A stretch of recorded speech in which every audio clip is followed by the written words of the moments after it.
You're gambling with World War III.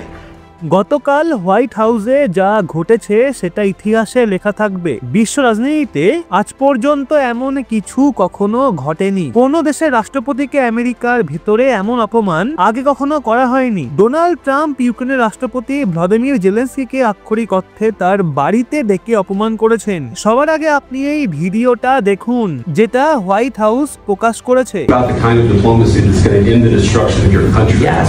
Mr. President, with respect, I think it's disrespectful for you to come to the Oval Office and try to litigate this in front of the American media.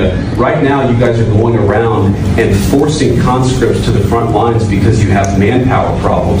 You should be thanking the President for trying to bring it into this conflict. Have you ever been to Ukraine? Did you see what problems we have? I have been to. I've actually watched and seen the stories, and I know what happens is you bring them on a propaganda tour, Mr. President. Do you disagree that you've had problems bringing people in your military? And do you think that it's respectful to come to the Oval Office of the United States of America and attack the administration that is trying to prevent the destruction of your country? A lot of questions. Let's start from the beginning. Sure. First of all, during the war, everybody has problems. Even you, but you have nice ocean and don't feel now, but you will feel it.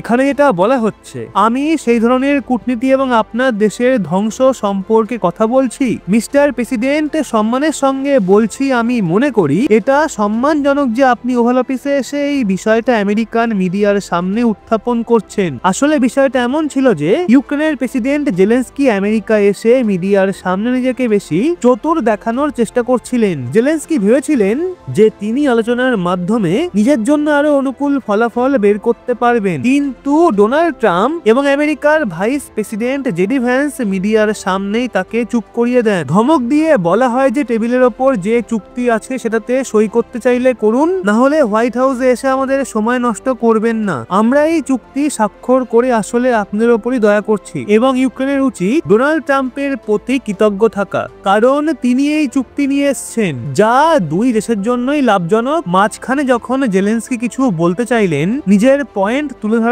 চেষ্টা করলেন, তখন vice president JD Vance বলেন, আমরা আসলে আপনার দেশকে ধ্বংসের হাত থেকে বাঁচাচ্ছি, সর্বনাশ থেকে রক্ষা করছি, আর আপনি ওভাল অফিসে এসে ডোনাল্ড ট্রাম্প প্রশাসনের বিরুদ্ধে লাগাতার আক্রমণ করছেন এবং মিডিয়ার সামনে এইরকম নাটক করছেন, যা সত্যি লজ্জাজনক। ভাইস প্রেসিডেন্টের পর ডোনাল্ড ট্রাম্পও কঠোর ভাষায় উত্তর দেন এবং বলেন, তুমি এখন এমন কোন অবস্থানে নেই যে আমেরিকাকে বলতে পারবে আমরা কেমন অনুভব করব। তুমি লক্ষ লক্ষ মানুষের জীবন নিয়ে খেলা করছো, তোমার হাতে কোনো শক্তিশালী তাস নেই এবং তোমার এই জুয়ার কারণে তৃতীয় বিশ্বযুদ্ধ পর্যন্ত শুরু হতে পারে। তুমি যা করছো তা আমেরিকার জন্য এক বিশাল বিপর্যয়। এরপর ভাইস প্রেসিডেন্ট জেডি ভ্যান্স আরো বলেন, তুমি অক্টোবর মাসে এসে বাইডেনের ডেমোক্রেটিক পার্টির জন্য প্রচারও করেছিলে, তোমার উচিত কৃতজ্ঞ থাকা, কারণ ডোনাল্ড ট্রাম্প তোমার জন্য একটা এত ভালো চুক্তি নিয়ে এসেছেন। প্রেসিডেন্ট ট্রাম্প জেলেনস্কিকে চুপ করতে বলেন এবং বলেন, তুমি যথেষ্ট বড় বড় কথা বলে ফেলেছো, তোমার দেশ এখন বিপদের মধ্যে রয়েছে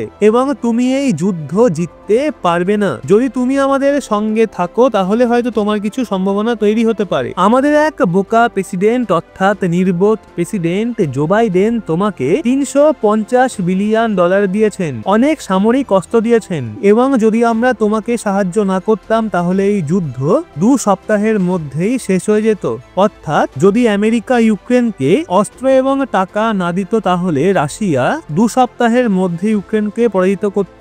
তর্ক বিতর্ক এবং অপমান সহ্য করার পর ইউক্রেনের প্রেসিডেন্ট জেলেনস্কি আমেরিকার সঙ্গে যেই খনিজ চুক্তির জন্য এসেছিলেন সেটা বাতিল করে দেন। দুই দেশ কোনো চুক্তি স্বাক্ষর করেনি এবং জেলেনস্কিকে মাত্র 1-1.5 ঘন্টার মধ্যেই হোয়াইট হাউস থেকে ফিরিয়ে দেওয়া হয় এবং এই সফর কোনো চুক্তি বা সিদ্ধান্ত ছাড়াই সম্পূর্ণ ব্যর্থ প্রমাণিত হয়। তো এখন মূল বিষয় হলো, ডোনাল্ড ট্রাম্প কেবল তার সত্ত্বে ইউক্রেনের সাথে যে কোনো চুক্তি করতে চান যাতে আমেরিকার সর্বোচ্চ লাভ হয়। ডোনাল্ড ট্রাম্প চান যে রাশিয়া ইউক্রেনের যুদ্ধ বন্ধ হোক এবং আমেরিকা যে $350 বিলিয়ন ইউক্রেনকে দিয়েছে সেটা বিরল খনিজ সম্পদের মাধ্যমে পুনরুদ্ধার করা হোক। ইউক্রেনের প্রেসিডেন্ট জেলেনস্কি ভেবেছিলেন যে আমেরিকা থেকে বিনামূল্যে $বিলিয়ন আসতেই থাকবে, কিন্তু ডোনাল্ড ট্রাম্প এখন আর $1 দিতে রাজি নন। তো এখন দেখা যাচ্ছে যে ইউক্রেন সম্পূর্ণভাবে একা হয়ে পড়েছে, কারণ ইউরোপ ইউরোপের দেশগুলোর কাছে আমেরিকার মতো অর্থ নেই, তাই সম্ভবত ক্রিমিয়ার মতো এবারও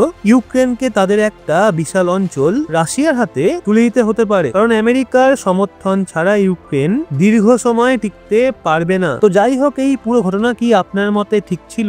এক্ষেত্রে কে ঠিক ছিলেন, ডোনাল্ড ট্রাম্প নাকি ইউক্রেনের প্রেসিডেন্ট ভ্লাদিমির জেলেনস্কি? নিচে কমেন্টে আপনার মতামত অবশ্যই জানান, এবং ভিডিওটা ভালো লাগলে লাইক করে ইনফরমেশনটা শেয়ার করুন আপনার বন্ধু বান্ধবদের। লেটেস্ট ইনফরমেটিভ ভিডিও পেতে সাবস্ক্রাইব করে চোখ রাখুন রহস্য বাংলার পর্দায়। You're gambling with World War III.